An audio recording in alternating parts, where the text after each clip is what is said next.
न्याई साहब की तरफ जाएंगे। न्याई साहब, आपके ख्याल में नैब की इस वजाहत में कोई दम है?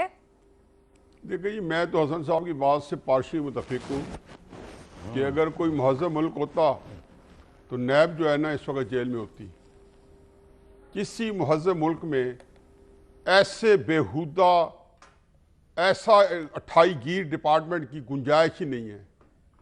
ये जब पहली दफ़ा नैब ने बहुत बड़ा कारनामा सर अंजाम दिया और ये दिया कि जफरुल्लाह जमाली को एक वोट से कामयाब किया और पीपल्स पार्टी के 12-13 जिसको कहना चाहिए MNAs जो फॉरवर्ड ब्लॉक बना के गए थे, तो फैसल सालेहात नैब की जेल से निकल के वजीर दाखिला बन गए। मैंने इसी प्रोग्राम में एक बताया था और वो बेचारे ने मुझे बाद में कंप्लेंट की थी कि आपने मेरा नाम लिया है। उन्होंने मुझे खुद बताया। मैंने कहा आपने क्या किया जाके, पीपल्स पार्टी के MNA इलेक्ट हुए थे। उसने कहा जी हफीज भाई मेरे सामने मेरी फाइल रख दी, मेरे पास कोई चॉइस नहीं थी और आपने उसी कितनी दफा हम ड्रग बीटिंग करें। फिर ये नैब, इसको आज हम जदोकोब कर रहे हैं और ये कौन सा टूल रह गया है? पेचकस है। ठीक था, पेचकस ही था बल और पेच निकालने के लिए, लेकिन ये उसका मुंह रहा है, ये कुंद हो चुका है, ये इसका बी मार दिया गया है। नैब को कैसे कुर्बान किया है और किस बात पे किया है? मैंने कहा, मैंने जब चॉइस ली थी ना लास्ट टाइम इसी FIA के ऊपर के इनको सारों को एक किया जाए, तो आपने कहा था कि हफीजुल्लाह न्याजी ने कोई चॉइस नहीं ली, इसलिए अब भी मैं नहीं लूंगा, क्योंकि इसके आगे बोला तो फिर आप कहेंगे कि हफीजुल्लाह न्याजी ने कोई चॉइस नहीं ली।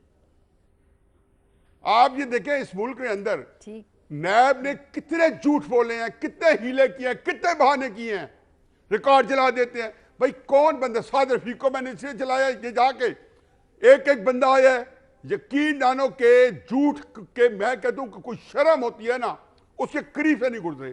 फिर उसके वकील भी हैं जो वजीर आजम का मवान खसूसी है, वो एक तसलसल के साथ झूठ बोल के, अब कितना अल्लाह ने किया कि ये जो थूका किसे चढ़ाया नैब का, अब बताए ना वो कहां गई नैब?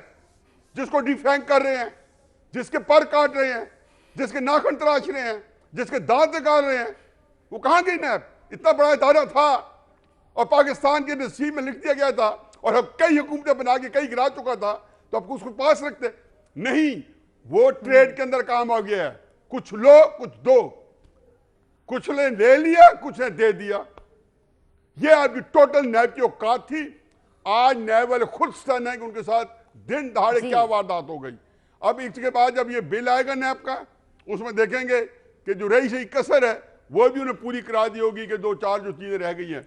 तो इसलिए इस इदारे ने 15-16 साल पाकिस्तान की जो बर्बादी की है उसका हिसाब इसलिए नहीं हो सकेगा कि इससे पहले इस मुल्क के अंदर बेशुमार सियासी बुरहानों के शिकार हो चुके हैं, कभी किसी ने कोई हिसाब नहीं दिया।